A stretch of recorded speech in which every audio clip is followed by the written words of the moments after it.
delighted to have you here today for our webinar on timeboxing. I'm so excited to learn more about this, Tracy. And our speaker this morning is Tracy Grace, President and CEO of IBEX IT Business Experts. So Tracy, we're delighted to have you with us. I know there's a lot of people joining us today. They're excited to hear about this topic. Next slide. So my name is Anne Flynn-Schlicht. I am the director for the Center for Women's Entrepreneurship at Chatham University. And this year, and actually this fall, we are celebrating our 15-year anniversary. And I just wanted to introduce people to some of our staff. We were doing all our programming right now was virtual, either telephone or online. So we're not really able to meet a lot of you. So I think it's nice for you to see and meet some of us at the center.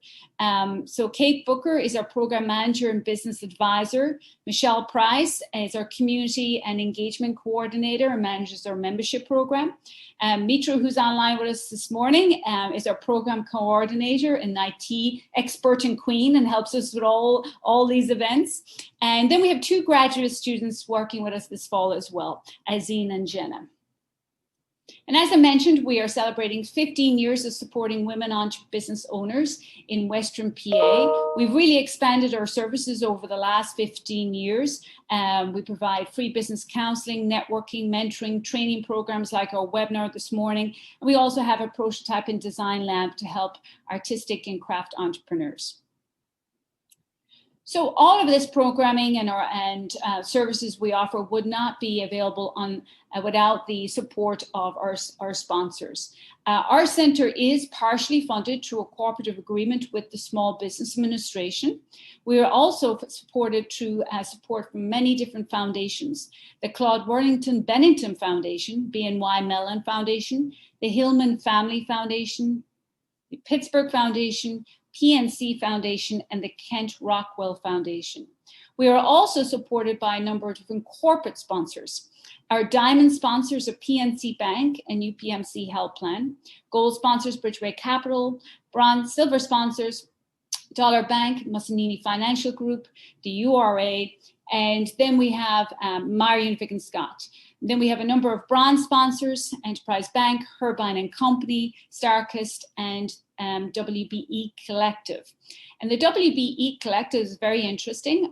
Next slide. It's a collective of women-owned businesses that have worked with our center for many, many years and have given back to the center by supporting us both in terms of expertise as mentors and trainers and facilitators for webinars, but also through financial support. So I'd encourage you to check out these businesses, support them if you can. They're on all different industries. Coach Monique and Associates does one-on-one coaching with executives and actually did a great webinar for us early this spring on stress management. Avatar is information technology service businesses, but they also provide diversity certification, counseling for our center. And then we have Unity Printing, Simplified Merchants Processing. They actually work with helping you identify which credit card companies to work with for process. And then CPI Creative, which is a great local-owned business helping with creative products and services. Next slide. So as I mentioned, we offer training programs to help women entrepreneurs grow and launch and grow their business. We offer many, many different programs, depending on where you are in the business cycle. If you're starting out in business, we have our Build Your Business workshop, which is now a webinar. And we also have our signature concept to launch. Now, we just wrapped up the 6-week concept to launch program, which was at capacity. And we will be opening up the spring class next week. So if you're interested in that, and I know there's already a waiting list, please check out the website that will be going up next week. We also have our 6-week breaking down the business plan, and that we use the software live plan for that. We just wrapped up the fall program. The spring one will be up on the website shortly. We have a program for those who are looking to grow their business. It's called Roadmap to 1 Million and Beyond. And our current cohort is finishing up, and we'll have a new cohort starting in 2021. And of course, then we have our membership program. And we have many great benefits for membership. We have exclusive events every month for members. And we recognize a member of the month on our websites, on our marketing events. And we have Tiffany Kelly here with us, who is a member of our center, who is a financial service provider. And we're delighted to promote her as our member of the month this month. And you can learn more about her and her services on our website. Next slide. And lastly, then we provide free business counseling and technical assistance for for-profit businesses. So this is really what differentiates us in the marketplace from other service providers. We have a team of experts who can assist you in all of these areas. Digital marketing, which is in high demand right now because every business is moving online or trying to drive more traffic online. We also have an accountant to help you with your accounting questions or tax returns. We have 2 attorneys for legal assistance, HR if you're looking to expand and grow, branding and marketing as well to make sure you're getting the right message out to your customers. And then if you're looking to get certified as a woman-owned, minority-owned, or veteran-owned businesses, we can assist you with that as well. Something new we added this fall is we have a funding clinic. So this is where we have a former executive and banker who is assisting us and our clients in applying for loans or refinancing existing loans. And all of those appointments are available for free and you can schedule online. One of the other things we added earlier this year is we have a COVID-19 small business resource page on our website. I encourage you to check that out. All of the training webinars that we provide under COVID-19 are recorded and uploaded onto the website. So if any of you out there got a PPP loan or idle disaster loan, we've done many different training programs on those and on the forgiveness aspect. So I'd encourage you to check those out. And we also provide one-on-one free counseling for COVID-19 loan programs, resources, recovery assistance. They're available most days of the week, are always in high demand.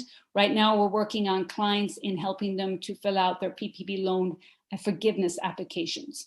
So, and also looking for other sources of revenue or sources of revenue, but also sources of funds to keep their businesses afloat and working with businesses to pivot in this difficult time. So that's a lot about us. Now I'm delighted that we have our community partner for our webinar today is the Eastern Minority Supplier Development Council. And with us today, we have Tresina Cash, a Vice President of Strategic Partnership and Corporate Relations, who's going to tell us more about the Eastern Minority Supplier Development Council and introduce our speaker, Tracy. So, Tresina, over to you.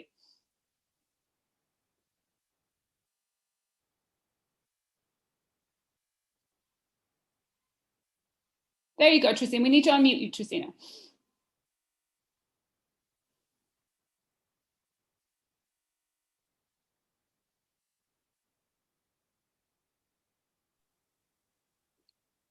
Okay. There we are. As if I haven't done this before. All right. Thank you, Anne, for your introduction and also for your partnership. I am Tresina Cash, and I'm with the Eastern Minority Supplier Development Council. I've been with the council for a little over a year and a half. And I'd like to first start off by introducing you to some of the folks on our team. Starting out with our President and CEO, Valerie Cofield, our Executive Vice President, Christine Robertson. Of course, you see myself, Jan Fleischner, our Certification Director, Meg Markley, our Administrative Director, Brittany Rivera, our Business Services Manager, Aaliyah Bunch, our Special Projects Manager, and Darius Dabney, who is our recertification manager. So just a little bit more about us. We are part of the National Minority Supplier Development Council, which is the global leader in advancing business opportunities for certified Asian, Black, Hispanic, and Native American business enterprises. We have a network of 23 regional affiliate councils that include 1,400 corporate members, including most of America's largest publicly owned, privately owned, and foreign owned companies, as well as universities, hospitals, and other buying institutions.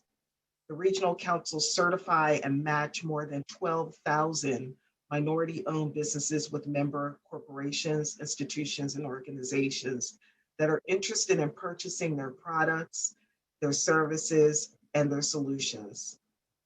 Globally, the National Minority Supplier Development Council network includes 5 global link partners: Australia, Canada, China, South Africa, and the United Kingdom.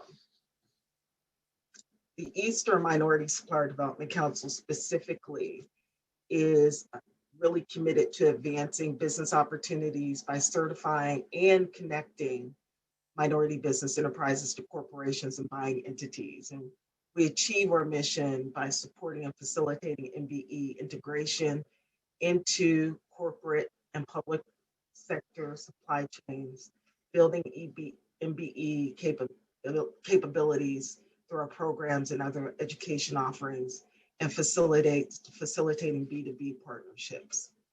And our territory covers Pennsylvania, Southern New Jersey, and Delaware. Just a little bit more about the EMSDC certified MBEs, of which there are 650 in our network. Our economic impact is $6.5 billion as of last year. And those dollars supported directly and indirectly 31,700 jobs and wages of $1.9 billion. We are known as a supplier diversity subject matter expert, and we utilize our networks to firsthand provide knowledge, experience, and relationships within the diverse community by adding value to the bottom line. We do introduce and assist in developing a list of certified diverse vendors to grow to scale, and we provide leadership education and training to internal purchasing teams to maximize efforts. We advocate for companies. We support the launch of advanced supplier diversity programs, and we work with basic and new supplier diversity programs in corporations. We also provide insight to supplier diversity-based ideas and solutions to overall business challenges, including benchmarking against industry competitors and identification of best-in-class suppliers as tier 2 programs. And if you want to reach out to us, and I've put our contact information on the slide, our website address is emsdc.org. On that site, you can learn about upcoming events, whether they are development events or networking events. You'll also see a lot of information that we have provided where we are helping businesses to pivot based on what has been happening in this year. Just as with Ann's organization, we have a newly rebranded newsletter where we provide that ongoing information about virtual matchmakers, whether they are part of our programs or just ongoing matchmaking between our corporate buyers and our MBE audience, as well as information about funding and the like. Now, I would like to introduce you to someone I've known for 10 years. Tracy Grace is a woman of grit, and before breaking into tech by founding IBEX IT Business Experts, she led successful sales teams at companies like Learning Tree and FedEx, and obtained her bachelor's degree and her MBA from the University of Pittsburgh. She also developed software programs like Certifiably Diverse to help clients like the University of Pittsburgh Medical Center boost their supplier diversity. At IBEX, she helps organizations like NASA, the CDC, and Cox Communications implement and train workers on cutting edge technologies. A minority woman founder, Tracy realized IBEX's value wasn't in just tech training, but also in connecting companies with underrepresented groups. Although her professional expertise lies in IT governance and best practices, she is a uniquely powerful authority on topics like diversity, networking, and leadership. This year, IBEX improved their ranking on the Inc. 5000 list of fastest growing private companies to number 802 nationally, number 31 in Georgia, and number 38 in Atlanta. Please help me welcome Tracy Grace. Thank you. Thank you so much, Tristina. I certainly appreciate it. And I thank you all for attending. We'll go to the next slide. So why are we here today? We're here to talk about timeboxing, how we can help you reclaim some of your time so you can be more effective in your daily workday. Next slide. So a little bit about me and how I got to where I am. So we'll do that quickly. So I worked in corporate America for many years before starting IBEX 8 years ago. My last corporate position, I was a vice president at a Dutch consulting firm, and we specialized in IT best practices, process improvements. So we did training, we did consulting services, but during the downturn of the economy, we needed to figure out how we could make lemonade out of lemons. So we were trying to find new business units. So I decided healthcare was an excellent opportunity. It was when all of the hospital systems were needing to migrate from paper-based records to electronic healthcare records. So I thought that would be a great opportunity for us. So I found an opportunity at a hospital system. We started staffing some of the positions, and then the business unit began to grow and grow. So for some reason at the corporate headquarters, they didn't appreciate the fact that the business unit was outgrowing some of the other work that we did in our core competencies. So they told me to get rid of the business. So I asked them, well, what do you want me to do with it? And they said, well, we don't care. Let your suppliers go with your customers. So I took that as a sign. Either I'd take the leap of faith then or never look back and regret it. So I used that one piece of business with one customer to launch IBEX 8 years ago. And since then, we really have grown. And so we've gone into government contracting. A lot of the work that we currently do is in training and development or some support of that service. And we also provide software development services. So we work with a lot of different industries. As Tristina mentioned, UPMC is one of our top customers, and we're really excited to work with them and excited to be speaking with you today from Chatham in Pittsburgh. IBEX is actually based in the Atlanta area. We're about 20 miles north of Atlanta. I actually attended the University of Pittsburgh. I got my undergraduate degree in economics, and I got my MBA through the Katz Graduate School of Business, and then worked for the university for a few years following that before migrating to Atlanta in '95. We do have a location in the city of Pittsburgh as well as Huntsville. So we have a total of 3 locations and 1 remote location in Brunswick, Georgia. And as for hobbies, I'm an avid tennis player. I like to play doubles, mixed doubles, and my husband and I actually won a city championship a few years ago. So that's my tennis claim to fame, learning that in my 40s. So next slide. So the purpose of this workshop is really to give you some actionable steps that you can use to help free up some of your time. I know as a business owner, it sometimes is very difficult to get caught up working in your business all the time instead of working on your business. And I know we've all heard that in order to take your business to the next step, you need to set aside time every week to work on your business instead of in your business. Also, sleeping is important. Getting a full 8 hours may seem like a remote dream, but There is a way that you can get better control of your time so that you can get time back to be with your family and also to get the sleep you need to be effective. Next slide.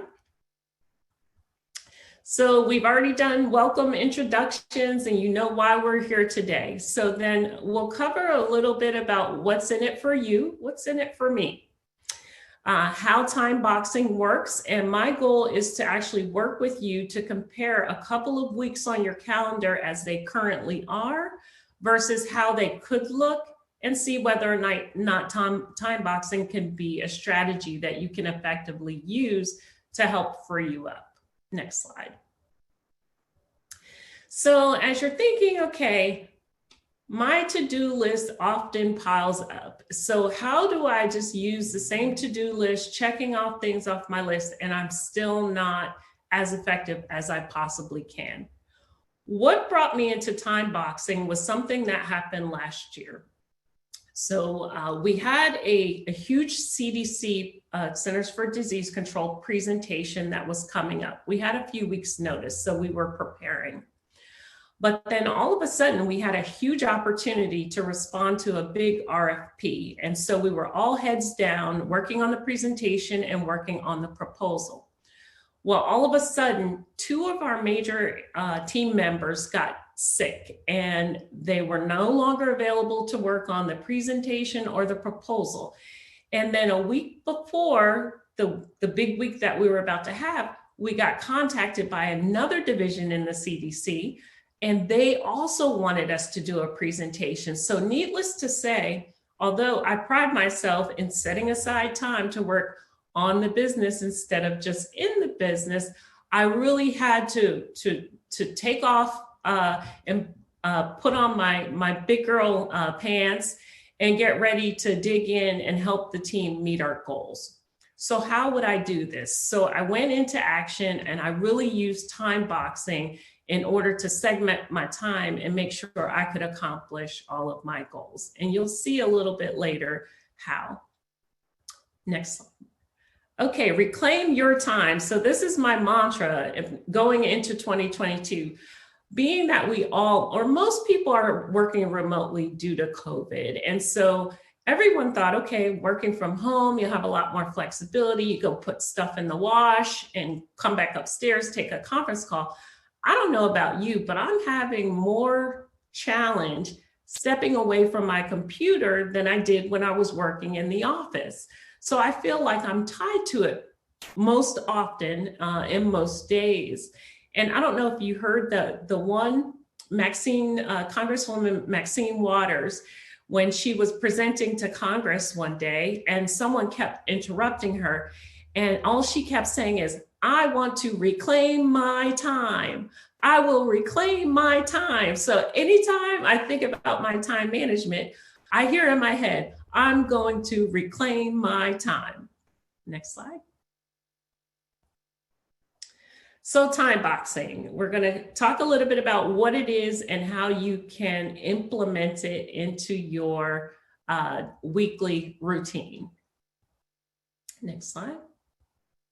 Okay, so what is Timeboxing? Timeboxing is a simple time management technique. That's it. Involves allotting a fixed amount of time for an activity in advance. So you're planning ahead. And the whole concept is that you're not really working with a to-do list, but you're really focused on your calendar and looking at it on a more holistic perspective. You're looking at those larger and those smaller activities that you need to accomplish, the projects, and figuring out how you can make it work for yourself and how you can schedule activities that will set you up for success. It's very important that if you have a team, so I have a fairly large team. We have around 100 employees, but our home office consists of about 15 or 16 employees. And so with that, I have things coming at me all day long. I do have a set of managers that are my higher and mid-level managers, but there are also times when I'm interacting with different people on the team. And so I have made I've given my team the opportunity to see, my blocks of time that I'm available. I used to have an administrative assistant that helped me to coordinate my calendar, but I really found that I was spending more time coaching her on how to do and how to appropriate my time, then I didn't find it effective. So I decided that an administrative assistant was no longer effective for me, and I gave everyone transparency into my calendar. I currently use Outlook, but there are other calendar tools. I'm sure some use Google, some use Outlook, and there may be some other applications. Outlook has become very, very a reliable tool to help to manage through time boxing. By utilizing some of the time boxing skills and by communicating with your staff, you can actually prime them on how to schedule time with you when they need it and how not to overstep that so that they crowd your calendar. I don't know about you, but it is very demotivating when you step into, when you look into your computer and you look to see what you have during the week and you don't even have time available for lunch. So I'm sure I am not unique in that fact, but that shouldn't happen. You have to make time for yourself. You have to have the time available for nourishment in order to stay effective. Next slide. Okay, so what's time boxing versus time blocking? Time blocking, a lot of people put time blocks on your calendar. You're saying, okay, yeah, I've been blocking for years. It's where you actually block off activities where you have an event or you have a meeting, you block that off. But time boxing is different. It's a little bit more rigid, and everyone's into an agile way of working. But when it comes to dedicating time to activities, you really do need to have finite blocks that you work. So boxing is the strategy of giving yourself a period of finite time and learning from yourself as to how much time do you need to prepare for different activities. And with time boxing, you're actually setting aside that time. When that time is finished, you're moving on. You're not extending, you're not saying, okay, I need another 15 minutes. No, you're moving on to keep yourself on track. Next slide. Okay, so what's in it for you? The whole key is to reduce your stress, anxiety, and get control of your time. There was one time I had to fly out to Fort Knox in order to launch a new contract that we had won. And somehow I didn't realize that I had also scheduled a very important meeting with a potential customer. So we had 5 people from their side come into the table, and I'm sitting in the airport and we're about to board. So it's never really cute when you're on a conference call and you're hearing the airport announcement overhead. So I'm walking down the jetway, I'm on my phone trying to figure out how am I going to execute on this conference call. There was no way to reschedule. And that's really what told me something had to change. I really had to get my life under control. I know we've all been there. I know you've been there where you double booked yourself and it just is not productive. As entrepreneurs and as executives, you never want to be in that scenario. Sometimes it's unavoidable, but by time boxing, the hope is it will help to give you a little bit more focus and get control of your productivity. Next slide.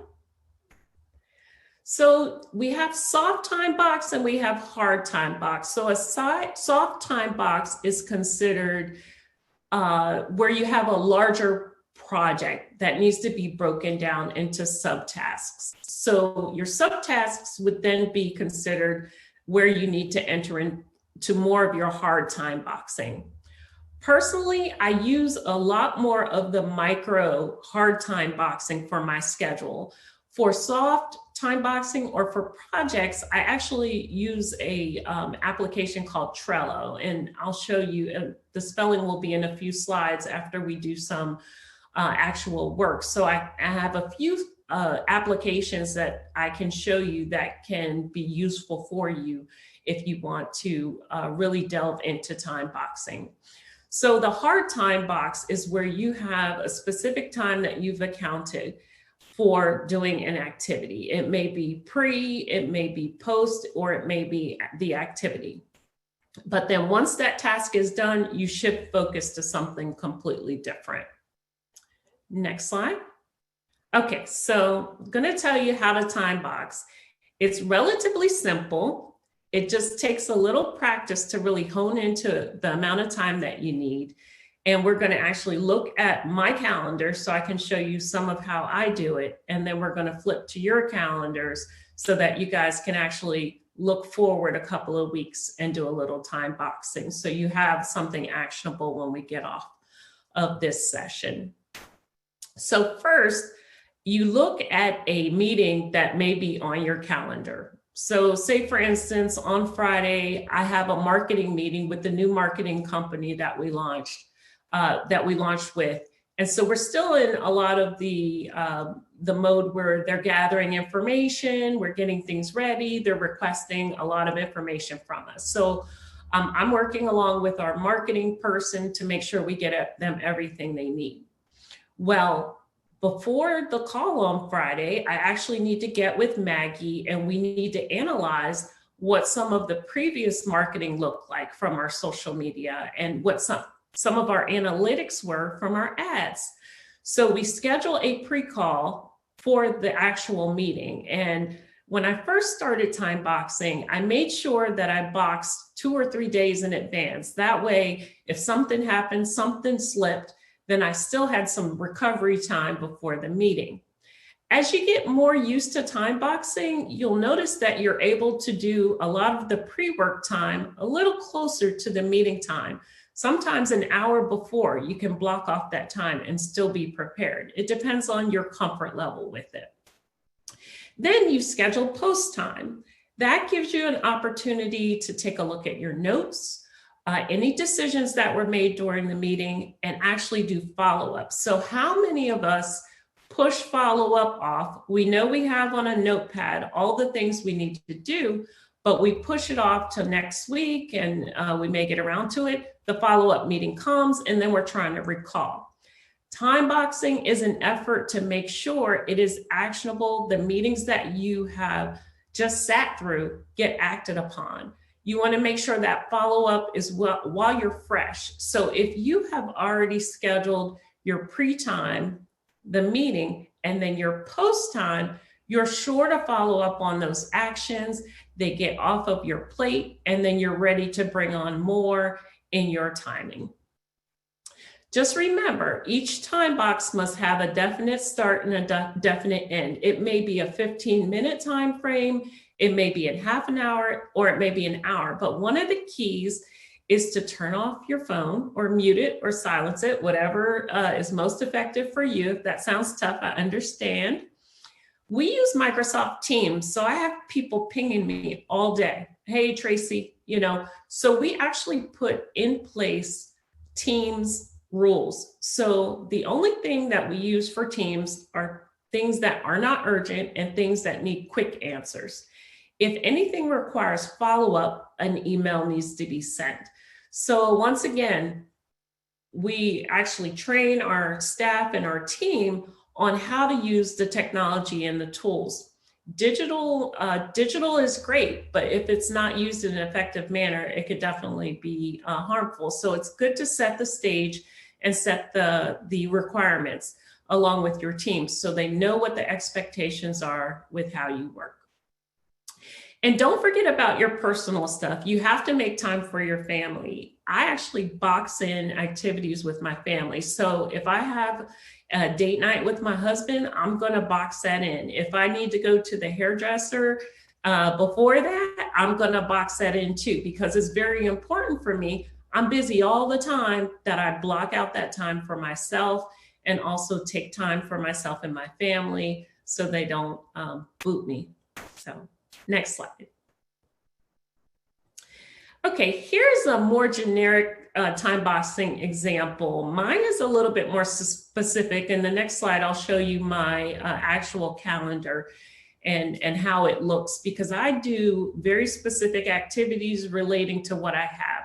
This is an example for someone who might want to be able to box more general work. So if you know that you have multiple projects that you're working on and you set larger boxes in the beginning of the day, and then you stop, respond to emails, maybe take a walk to the mailbox. If you're working remotely, take a break, and then go back to your project work.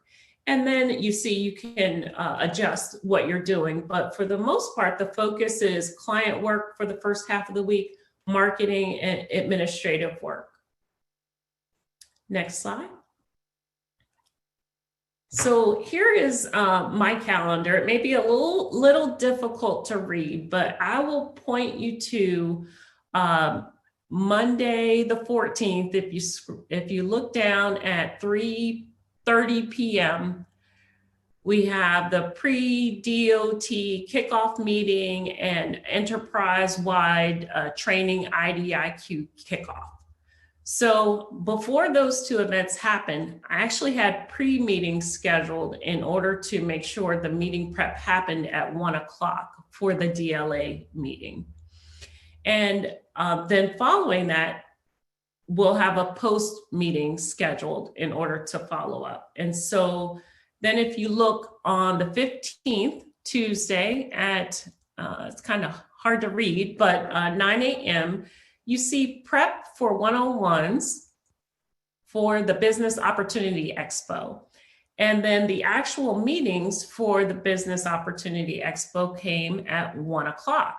So I had a 1 to 1:15, I believe a 1:15 to 1:30, and somewhere around there. And then the last one was the meeting with Adam Moore. But I blocked off and I boxed off enough time to prepare, figure out, so I could research who they were, what some of the needs were, and be prepared for all three of those meetings. And then the following week, I actually set aside time and action item to follow up with all three of those people so that they wouldn't forget about me and that we could talk about potential opportunities. They were one-on-ones, and it actually went extremely well. And we ended up closing some business with West Rock with one of those. So this gives you a great example of how the pre versus the post can work. Okay, next slide. Okay, now I'd like for you all to try it. So if you can, so let's roll through this first and then we'll set you guys in action. So if you can take a screenshot of your current calendar activities for next week. Next week is a holiday, so we have Thanksgiving. So you may want to look at Thanksgiving week, but also the week after. If you have calendared activities for meetings, you can utilize the next 2 weeks to input some of your time boxing. So what you want to do is take a look at events that are already scheduled for your calendar and then put in your pre-time and your post-time. And so for me, I use pre, and then I put the activity name. And for my post, I do FU for follow-up. But that's gotten me into trouble a few times using FU. But for me, I just know FU is follow-up. So then include your personal time, your family time. So if you're scheduled off for Thanksgiving, or you know that you need to prepare food or cook during the week next week, schedule that in too. Personal and professional are very important, both of them. And then when you're complete, compare the difference between your schedules for the pre-time boxing and the post-time boxing. And then take a look at it and see what you think. So right now, I'm going to ask you all to flip over to your calendar, whether it's Outlook or Google, and incorporate some of the pre and post-time activities in your calendar. And if you have any questions, you can put it in the chat, but we'll give you, let's see, how much time do we have left? We could take about 8 minutes and do some of that work. Does that work, Ann?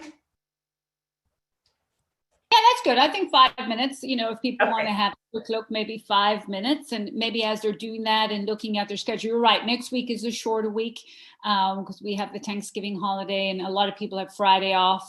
But it's a good, as I said, it's a good, easy week to start with. I was looking at it myself.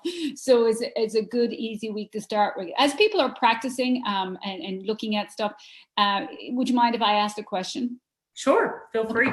So, I know myself, and I mentioned this earlier to you, and I was looking at the blocks that you had already put into place for pre or post meeting. It's preparation time is very important, and I think a lot of us do that. It's the follow up. I think sometimes where we fall behind or need to get back to that now. But the challenge is you finish your meeting, you're like, whew, I need to take a break or whatever it may be, or like a webinar today. And then it's, and the follow-up kind of moves along, the week. So any tips on being better at follow-up using Timeboxing or anything else?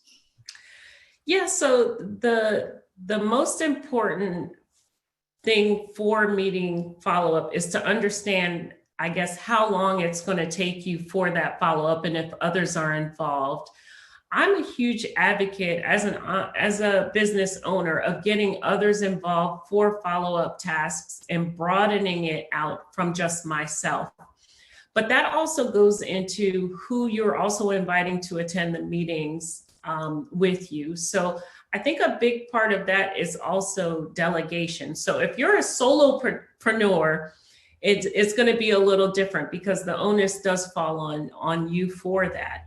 But if you have other team members that can assist and you're attending meetings that will require follow-up, I advocate for delegation of tasks along, and then you have others that can assist you with that.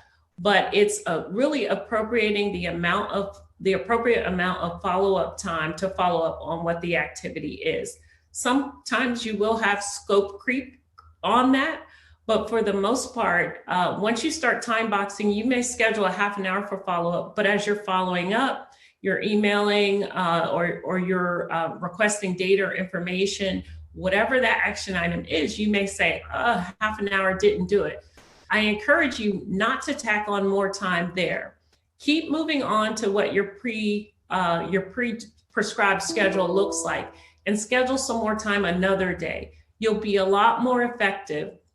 The whole key is not allowing the emails, the phone calls, and everything to creep in during that time that you've allocated for that one specific task.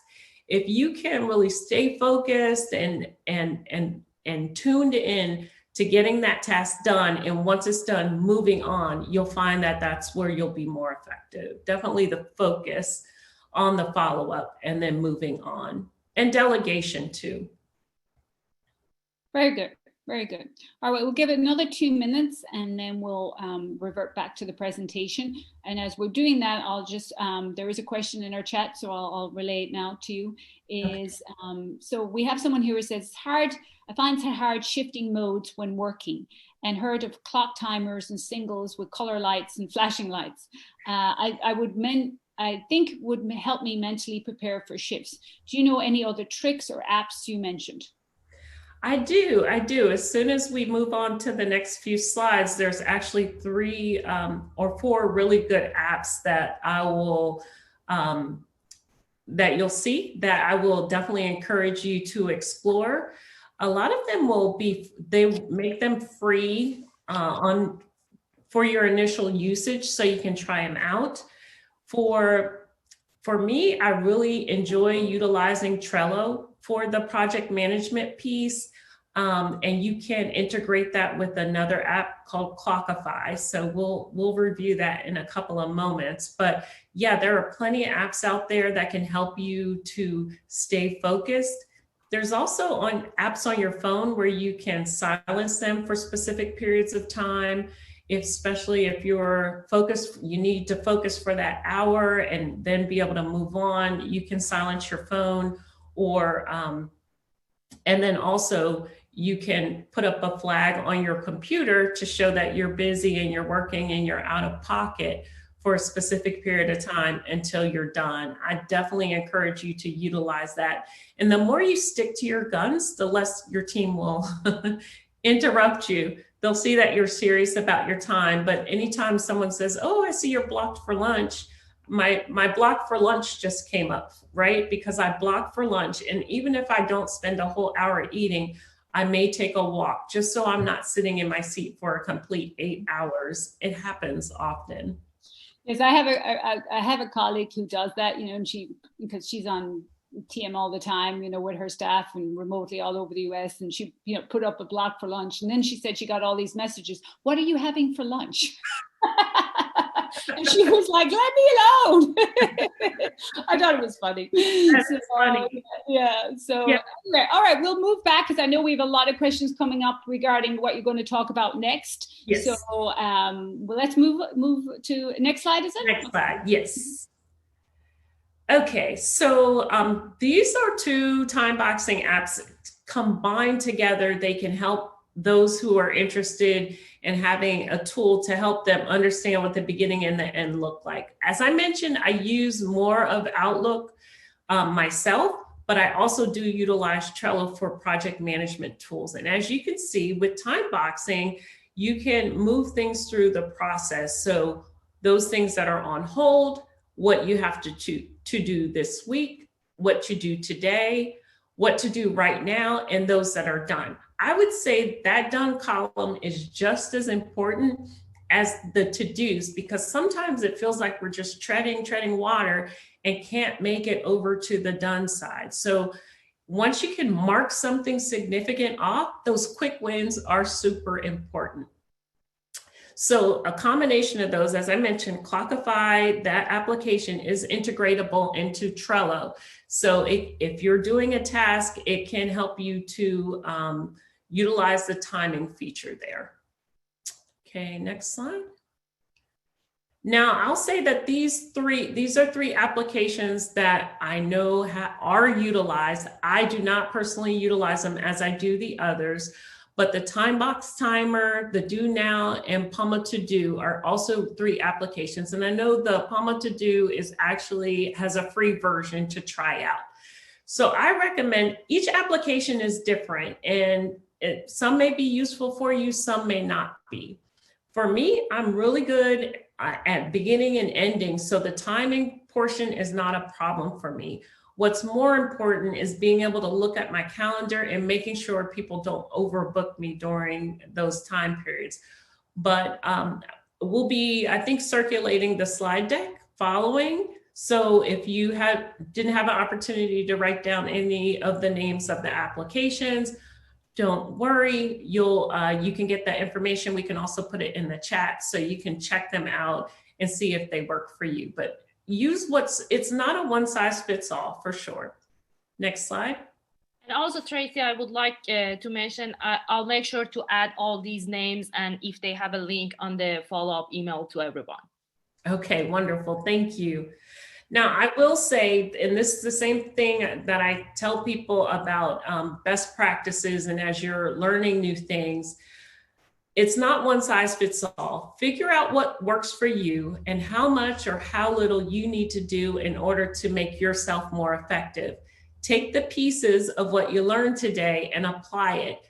You don't have to do it all at one time, but add a few, whether it's the pre-meeting or the post-meeting box. Start out with that and see which works for you.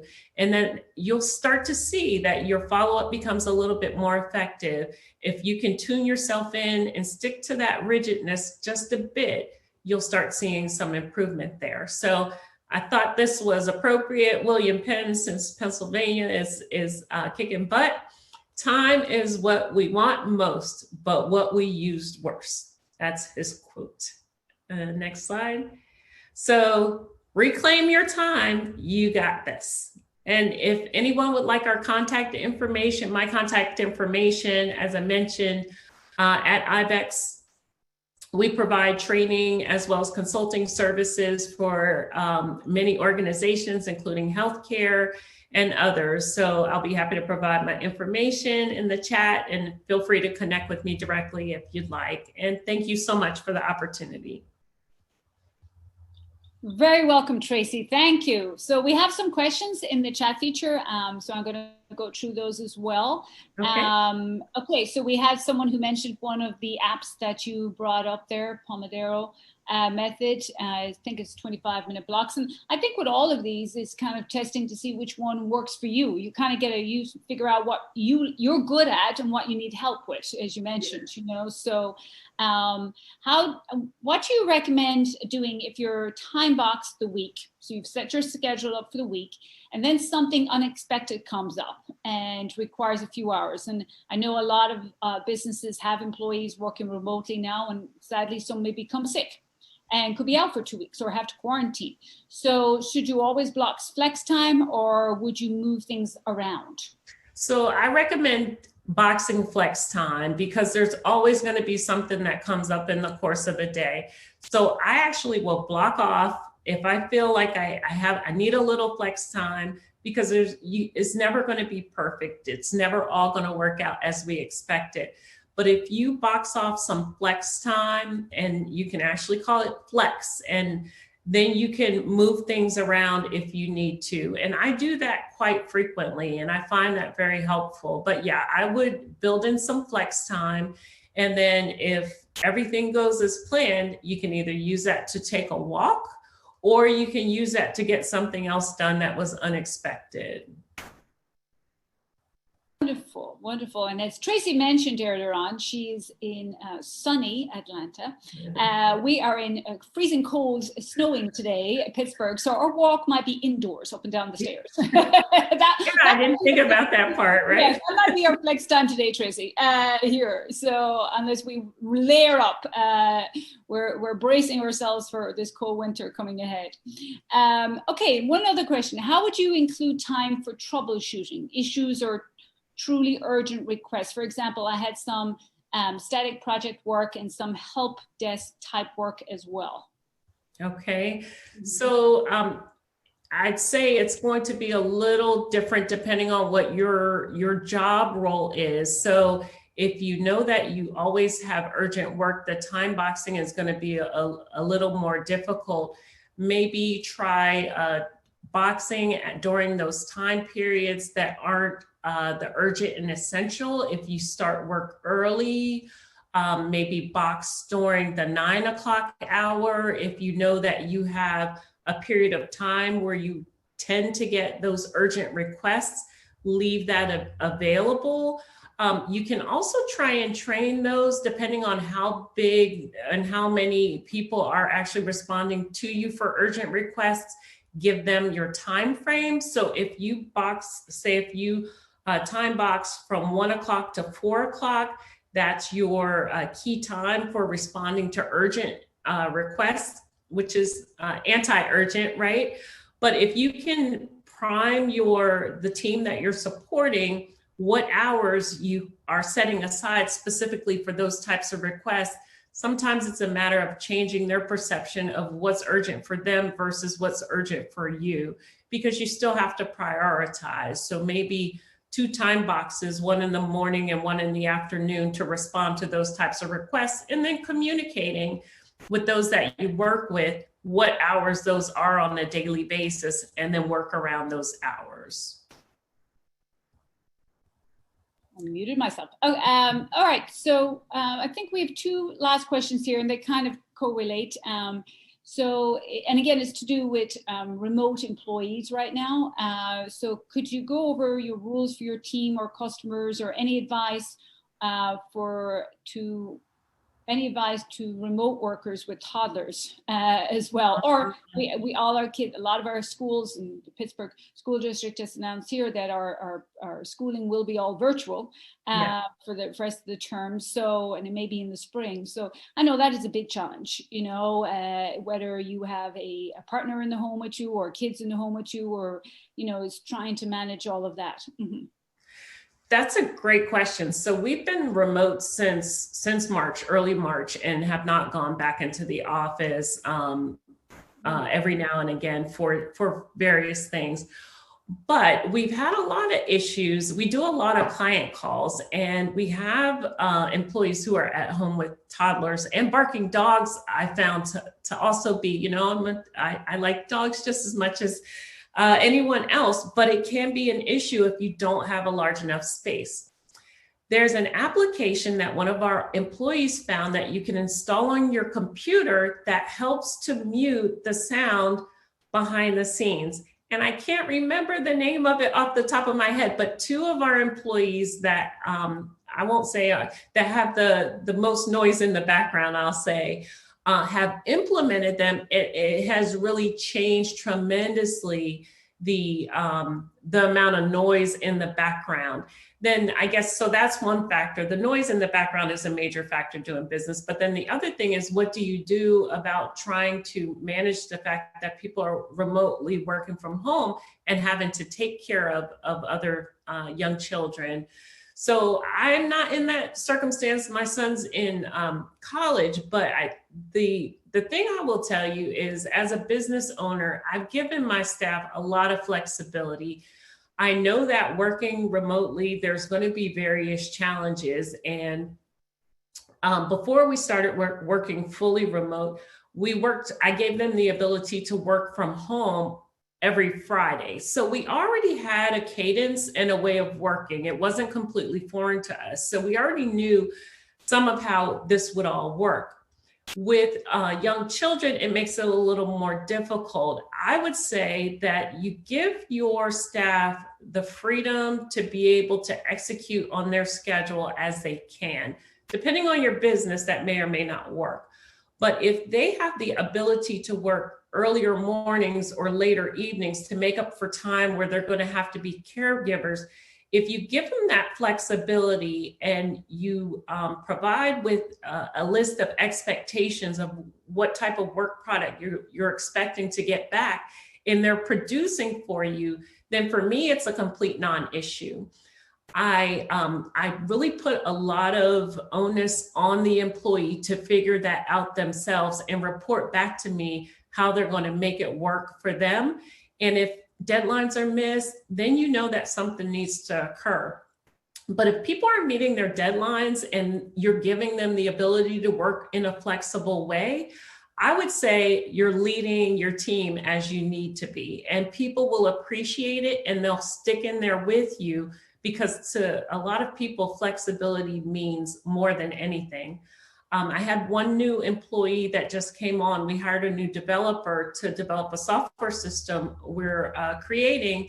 And he told me he turned down a job with Global Payments to work for IBEX because he really believed that we understood work-life balance, and we also understood what it was like to treat employees fairly and instead of going to a larger corporation. So as entrepreneurs, we really have to fight for that competitive advantage to get the best talent to work for us. So by having that flexibility, you'll find that people will be drawn to you and really appreciate your corporate culture. So I would say flexibility is going to be key, and don't be so fearful that people will disappoint you.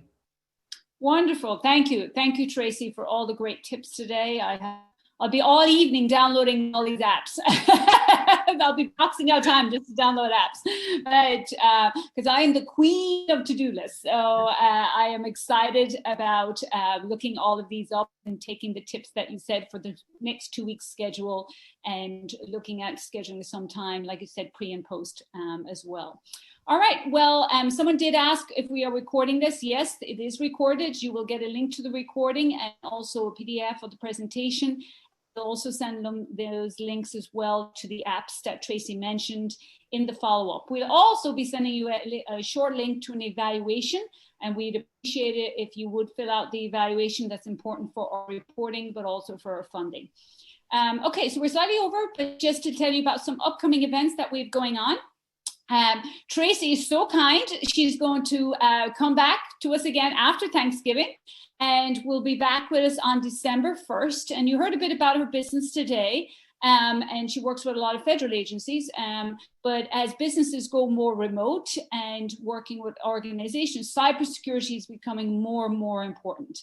I was mentioning to colleagues yesterday how I was over the weekend shopping online, Tracy, and shopping internationally as well. And I had fraud. I was flagged for fraud 5 times on 2 different credit cards. So, and it was the banks that were doing that, protecting me, so, but it took hours trying to get it sorted out. So yes, so it is, we have to be careful of personally, but for our business as well. So cybersecurity. So again, I'm sure Tracy will give us really good tips and takeaways from that webinar as well. And that's on December 1st. And again, we're partnering with the Eastern Minority Supplier Development Council, and Christina will be with us for that one as well. And then on December 8th, we have, we're hosting a webinar about Think Beyond the Bank. So it's about alternative funding for your small business. We have about 8 different nonprofit lenders who will be joining us on that webinar to learn about funding for your business going forward. All right. Then in December 11th, Tracy is going to be our keynote speaker for our December Women Business Leaders Breakfast Series. And she'll be talking a bit different during that breakfast series, more about her growth of her business over the last 8 years. The topic there is grace and grit in the tech industry, and being a minority business owner, I'm sure in terms of, growing that business and scaling it to where she is right now. So we're excited about that. And that's from 8 to 9 in the morning. And then in January, we've already started scheduling our spring programming, or winter, as it is here in Pittsburgh. So we have your Build Your Business, which is our a 2-hour webinar on Saturday, January 9th, which we partner with Score Pittsburgh, which is really a 101 if you're starting out in business. And then on January 19th, we are hosting a webinar with the PA Department of Securities and Financing on investing in women, where we will be talking about the key obstacles women face in securing financial security. And we'll be talking about budgeting, credit scores, things like that. And we're partnering with the Center for Women on that. So really, really important webinar there on January 19th. And I think that is it. So thank you again for joining us for our webinar today. I know we're all going to be busy and going to take away and start some time boxing for the rest of this week. We wish you all a happy and blessed Thanksgiving, and we'll see you back here in January. Take care, everyone. Thank you.